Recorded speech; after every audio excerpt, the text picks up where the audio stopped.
So here's an article debunking some of like the arguments being made in the Save America Act and some of the implications that it tries to make. Number one, citizenship is already a requirement to vote, and instances of non-citizen voting are rare, and that's my understanding as well. And you could extend this further to just election fraud in general. The amount of cases that we can prove of people like double voting or voting when they aren't registered or shouldn't be allowed or they're a felon or something is so uncommon and like in such few numbers that it couldn't possibly swing the results of any election anywhere. Utah, for example, performed a citizenship review of its entire voter registration list from April 2025 through January 2026. After a time-sensitive, multi-step review of more than 2 million registered voters, they identified only one confirmed instance of non-citizen registration and 0 instances of non-citizen voting. Like, this is just not a serious issue. And even if you could establish that this is a serious issue, then you would need to make the connection to mail-in ballots and mail-in voting being the nexus through which it's happening. But if you haven't established that this isn't even a thing, then how can you possibly imply that mail-in voting is problematic in any way, shape, or form, right? Additionally, many state election offices began using U.S. Citizenship and Immigration Services systematic alien verification for entitlement programs in 2025 to verify voter citizenship. Records from this program show that just 0.04% of voter verification cases are returned as non-citizens. And this shows that 96.31 are returned as U.S. citizens. 3.1% are returned as non-definitive response. So maybe they just couldn't gather the proper records. They don't have the proper records on file. Maybe they were somebody who was born to somebody who was off the grid and they didn't properly register their kid under the Social Security program, so they don't have a Social Security number or weird things like that. 5.5% of them were deceased and only 0.04 were identified as U.S. non-citizens or non-U.S. citizens.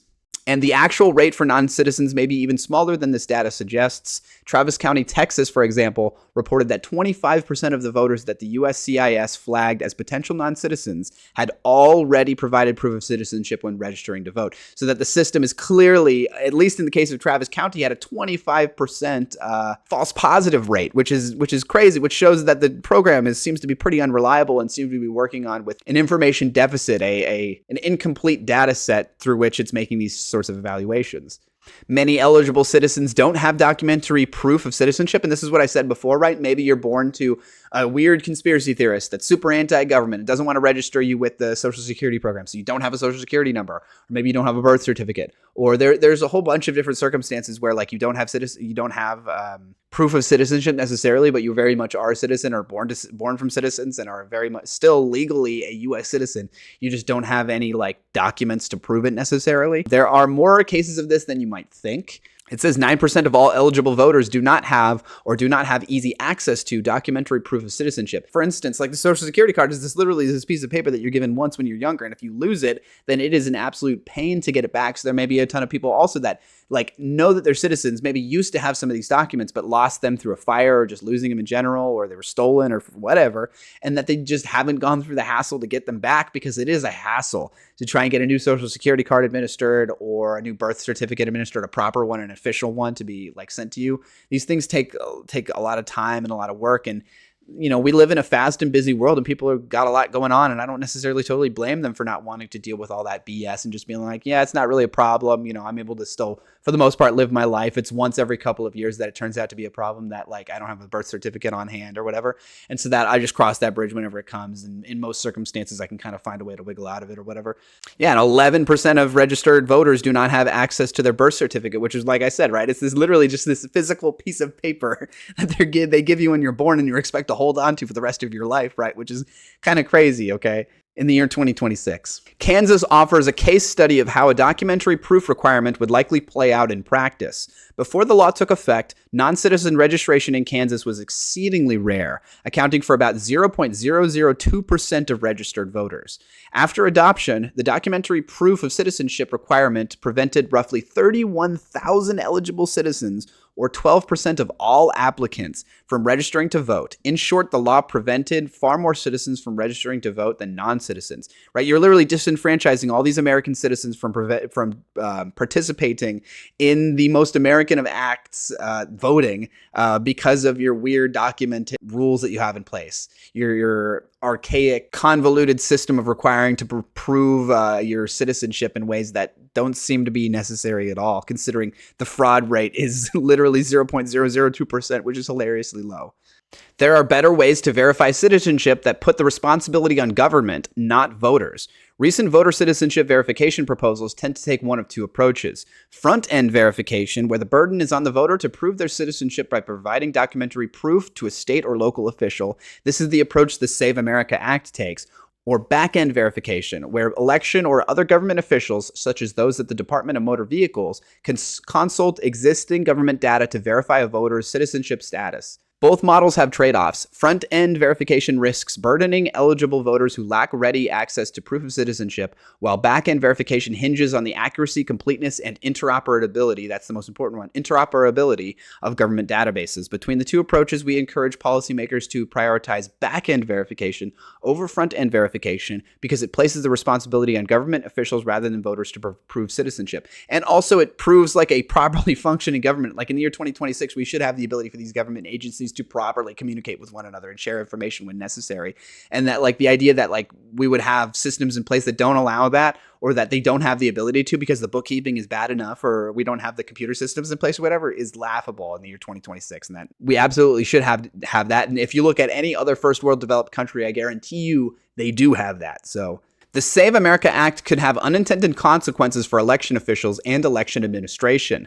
For voters who registered by mail, the Save America Act requires documentary proof of citizenship to be delivered in person to an election office, effectively nullifying the benefits of mail registration. Of course, why on earth would you allow somebody to register by mail in the first place if then you're just going to make them go and deliver all their documents that are like required for them to register by mail in person? Like what completely defeats the purpose. And all it's going to do is create and cause people who would register by mail, people who are potentially disabled or older or don't have easy access to these election offices, because the election offices may be far. They may be a 20-mile drive.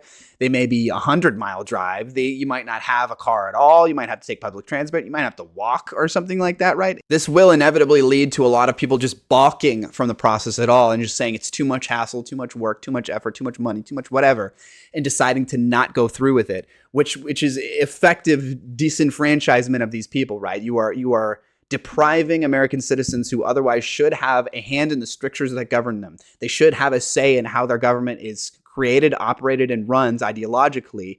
You're preventing them from doing that because of bureaucratic loopholes, because you're going to make them go in person for this, which is completely unnecessary in the year 2026, right?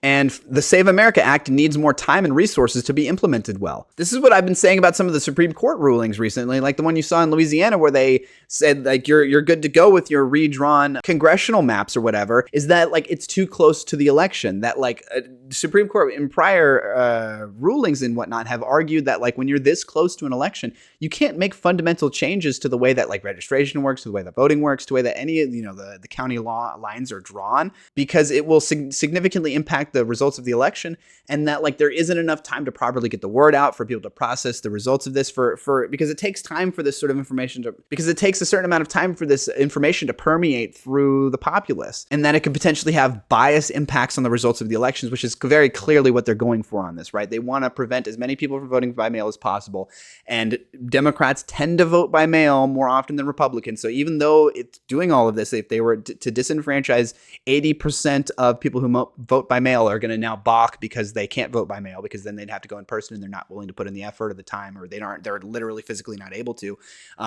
Even though some of those people are going to be Republicans, the vast majority of them, or at least a majority of them, will be Democrats. And so it will positively impact the Republicans come this midterm elections or the general election. Because even if they do manage to somehow get this passed through Congress, I don't think the Democrats will support it enough. And I think they do need at least some Democratic support. Or I would think at least there's a few Republicans that are probably against this in the House and the Senate. Even if they were able to get this passed, I wouldn't be surprised if a judge came out and was like, hey, this is too close to the election. You gotta stay these results. They'll be applied for the general election in 2028, right? But which would also be bad though. So, and yeah, like I said before, the administration of federal elections lies squarely in the hands of the states themselves.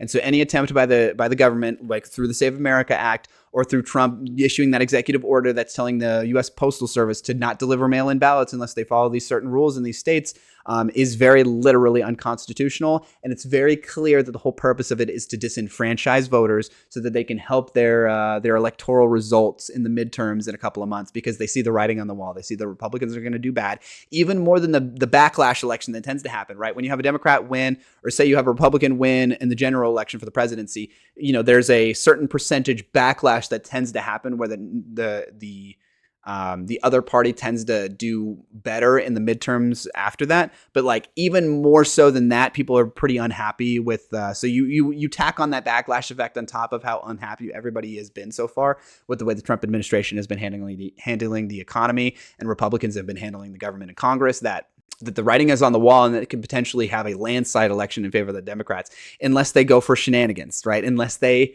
get a hold of the voter rolls and try and insert their own slates of electors, or they try and restrict mail-in voting through the USPS and executive orders unconstitutionally and somehow manage to succeed, and then they were able to gain a couple of percentage point advantage. Or all of this gerrymandering that's been happening recently in Texas and Tennessee and South Carolina and Louisiana, and these are all attempts to mitigate the negative results that Republicans are likely going to see in this midterm election upcoming.